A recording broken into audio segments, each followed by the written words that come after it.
است. این دعا ما شما را عاجزی رو نشان میده که ما نزد خدا چی هست؟ عاجز هستیم و شکستگی باشه سوی الله سبحانه و تعالی. پیامبر بزرگ چی گفتند؟ الدعاء مخ العبادت. دعا مغز عبادت است. هر یک نعمت در ازش چی دارد؟ مغز دارد. ظاهرش رو ببینید یک شیرینیش نمیفهمید.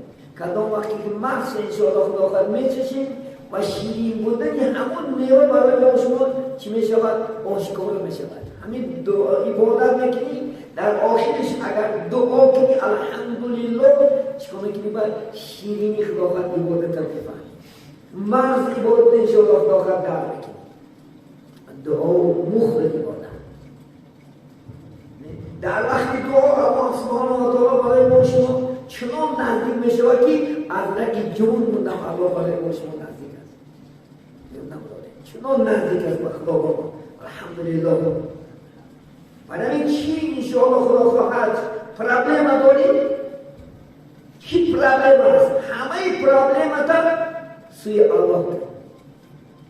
شما را برای چه روز دعا کردن شما پیش چی تو میدارد؟ پول داری شما، مال داری شما، نسب و کسب و کار شما. امروز کی برای شما با الله علاقمندی از شما دور می‌کند؟ من جوانی که روز برمیاد کی برای شما غرور شو راه نمی‌دهد که صحبتی الله را قبول کنه. عالمان گپش گپ نیست، گپ خلقت اینترنت گپ است. اگه بزرگان اسلام الحمدلله دام حکمت الله بودن در تاجیکستان و الله علم 3 ماه شد 4 ماه شد از دنیا گذشتن. 10 نصیحت کرده هستند. یک نصیحت چون اینترنت استاد نمیشود. از ما شما چی هستیم؟ در حال اینترنت پیشکش میکنیم. فلان دومنا گفت میگد نمیگه که دومنا کدام مذهب است، کدام رمیان دارد، چی از فرما دارد، چی دومنا که بخواد کدام برای شما دومنا که در قشلاق و در شهر و در دیوان در دوی گپ نیست. گپی را قبول هم نمیکنی. اگر التماس هم کنن غرور و کبر را نمیکنی باید قبول کنیم عمل کنیم انشاءالله خواهد. این بدبختی کامل است. این بدبختی که صحبت عالم ها را بخشش قبول نمیکنند، نمیخواهند. با هم کاری که حقا میگویی که همچنان عبادت همچنان بگر با هم کاری خودش منافق میشه. شما خیال میکنید که عالم ها از پیش خودش گپ میزنند؟ این عالم ها از پیش خودش فتوا میدهند؟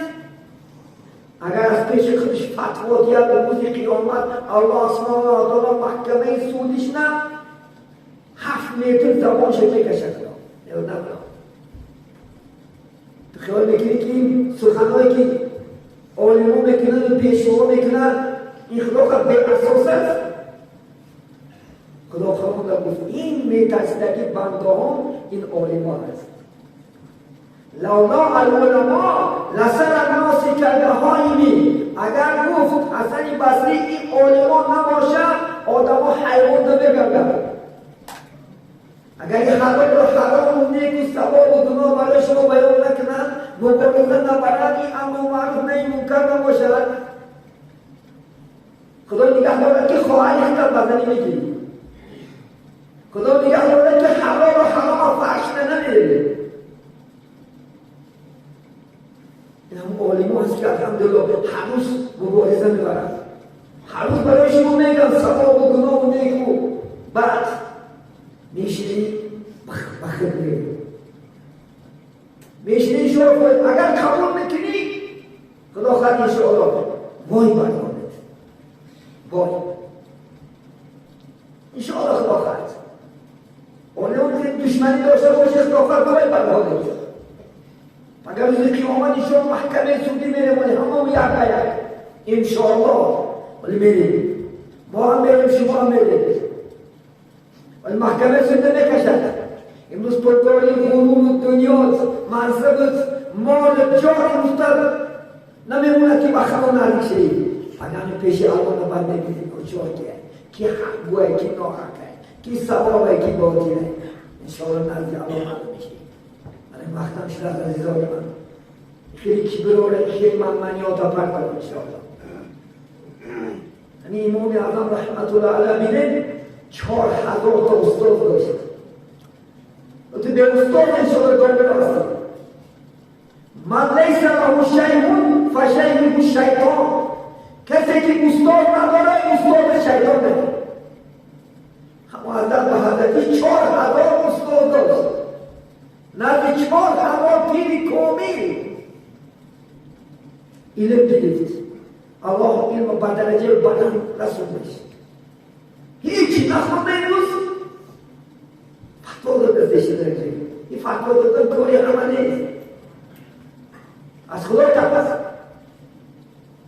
برای فتوا دادن اشاره خدا کرد آقای مدرسه خون 5 سال 10 سال بودم نزد عالمای بزرگ چی؟ علم حاصل کرد. انا بس این فتوا شد خدا مبارک کرد عالمت کنه الله سبحانه و تعالی. این کرسی مناسب تو بینا آمده. این کرسی مناسب بینا همه نمی‌کنه. کسی در خدا در نقشش کشیده شد. شاهی کشیده شد شاه میشوی. عالم کشیده شد عالم میشوی. بای کشیده شد بای میشوی. کم بغل کشیده شد کم بغل میشوی.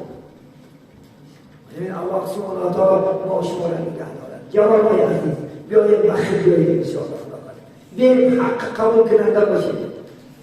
ثواب و گناه جدا کننده باشید که سعادت به دنیا و قیامت الله شرمنده نشید. آخر دعوانا ان الحمد لله رب العالمین.